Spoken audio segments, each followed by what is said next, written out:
Voy a ir un poquito ligero para no ocupar mucho tiempo y que podamos disfrutar de las exposiciones que vengan a compartir otras personas, ¿no? Pero al final, si tienen dudas, preguntas, lo que sea, se puedan canalizar, estoy a la mejor disposición para aclarar. La imagen que ven es parte de uno de los escritos donde utilizo guías visuales combinadas con las letras para intentar crear una imagen en la mente del lector.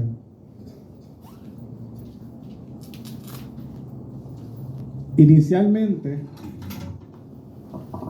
pensaba abrir con uno de mis poemas o escritos, pero me acordé que ya más adelante voy a presentar de los que tengo en la publicación y recordé uno que fue escrito en la lengua náhuatl de los mexicas, de nuestros hermanos mexicanos, que es una lengua simbólico-poética que utiliza las metáforas y las comparaciones, personificación, etc.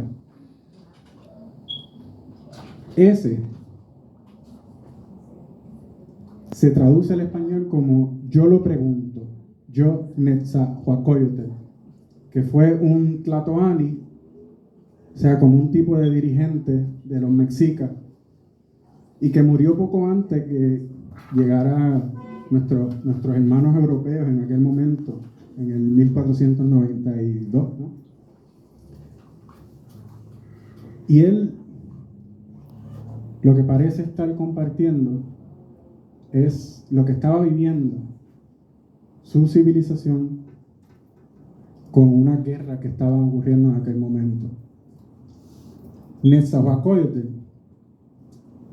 significa algo así como lobo o coyote en ayuno, debido al contexto histórico donde él estaba viviendo. Él tuvo que irse a los montes, esconderse por los conflictos que habían entre los mismos pueblos mexicas en ese momento.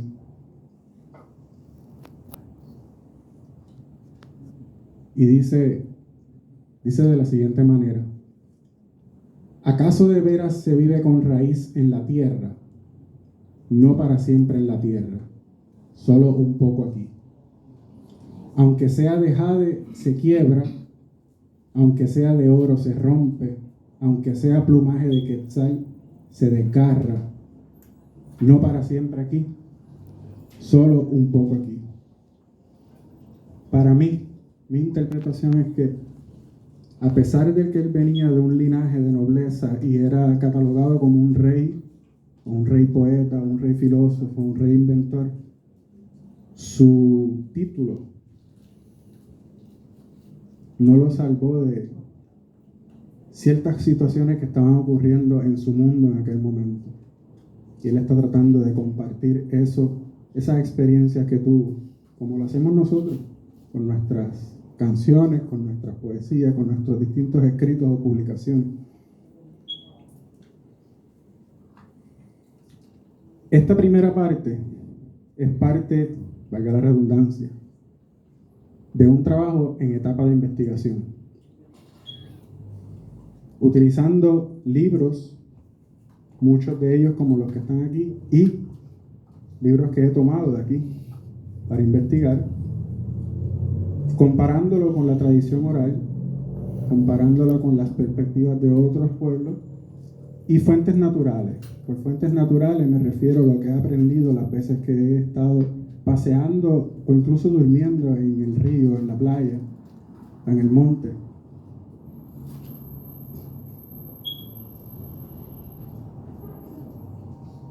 Entonces, me gustaría que nos imaginemos que estamos afuera, en eso que llamamos naturaleza, que parece como un país lejano, en cierta forma. Y podemos ver esa esfera celeste y todas esas estrellas tan bonitas que nos alumbran. Griegos, latinos, fenicios, egipcios, mayas, aztecas, todos los pueblos en sus inicios la utilizaron para navegar, para sembrar, etc. En la parte superior tenemos la estrella Polaris, la estrella del norte, así como se le denomina. Y los asterismos de la Osa Menor y la Osa Mayor, en la parte de abajo, que son grupos de estrellas. Esos nombres nos llegan gracias a los griegos, que combinaban su lenguaje, la manera de su lenguaje simbólico, metafórico, poético, para contar unos mitos y transmitir unas enseñanzas que le ayudaban a navegar y a otras actividades. Tomando solamente la Osa Mayor, si estuviéramos viéndola por un tiempo prolongado, horas, noches, estaciones del año, dependiendo del punto de donde estemos, podemos ver como un cierto tipo de movimiento. Eso en astronomía le llamamos movimiento aparente, porque la Tierra es lo que se mueve. Las estrellas están fijas, pero parecen dar vueltas.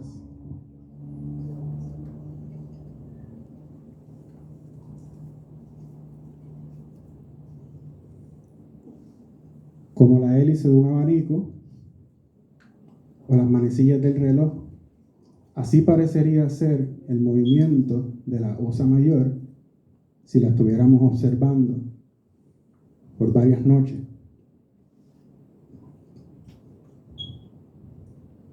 Pero es un movimiento aparente y a esto se le llama movimiento circumpolar, porque esto solamente lo podemos ver en el lado del hemisferio norte, donde estamos viviendo nosotros.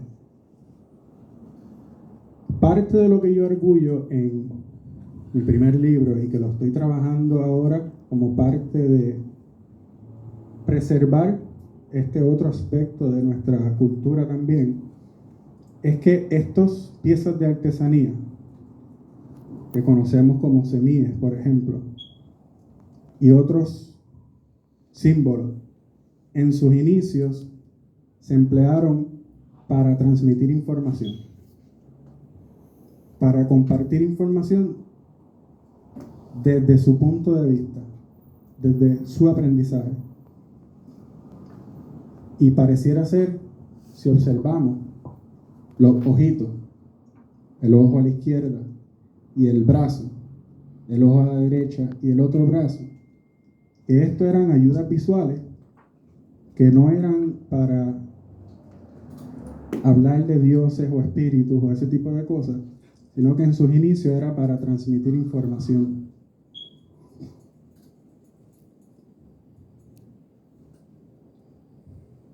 Si maya o taíno, la palabra huracán, todavía habemos investigadores que estamos debatiéndonos eso.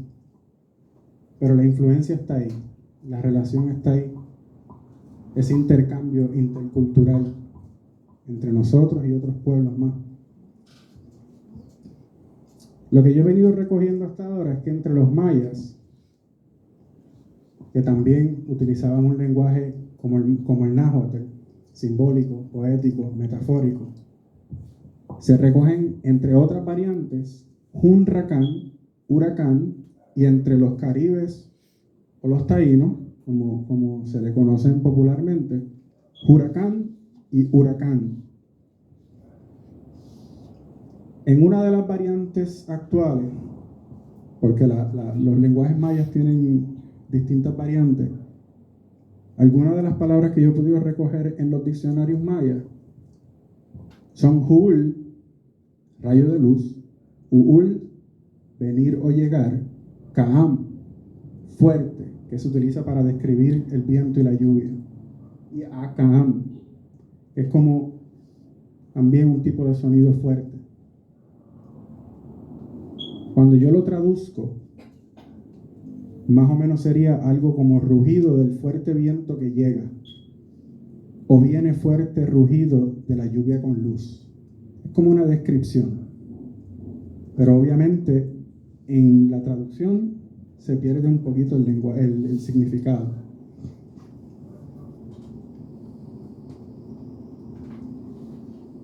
Hay muchos investigadores, varios autores,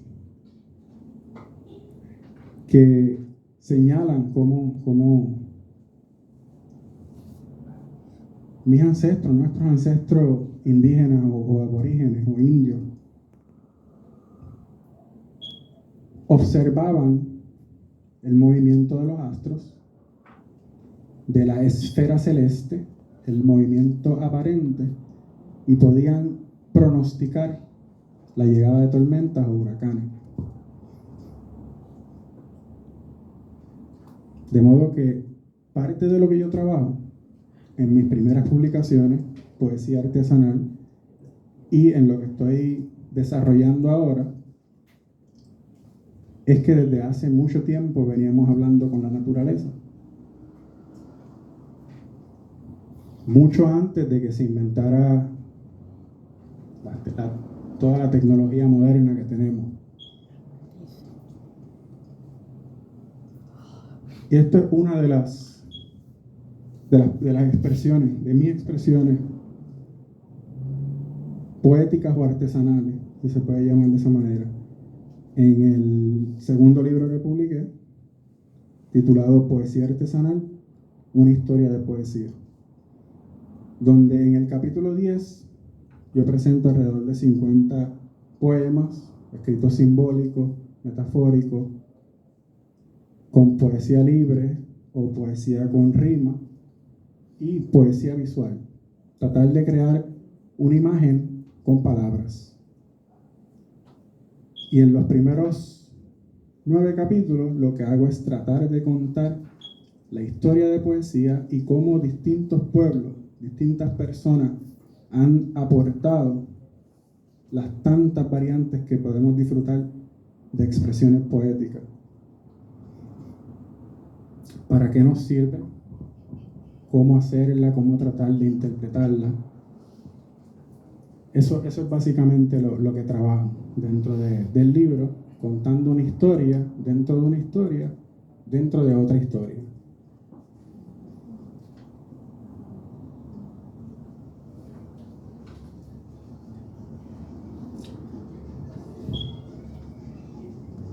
Imaginen entonces ahora que a este servidor le da un día con bajar del yunque, después de haber disfrutado ahí arriba.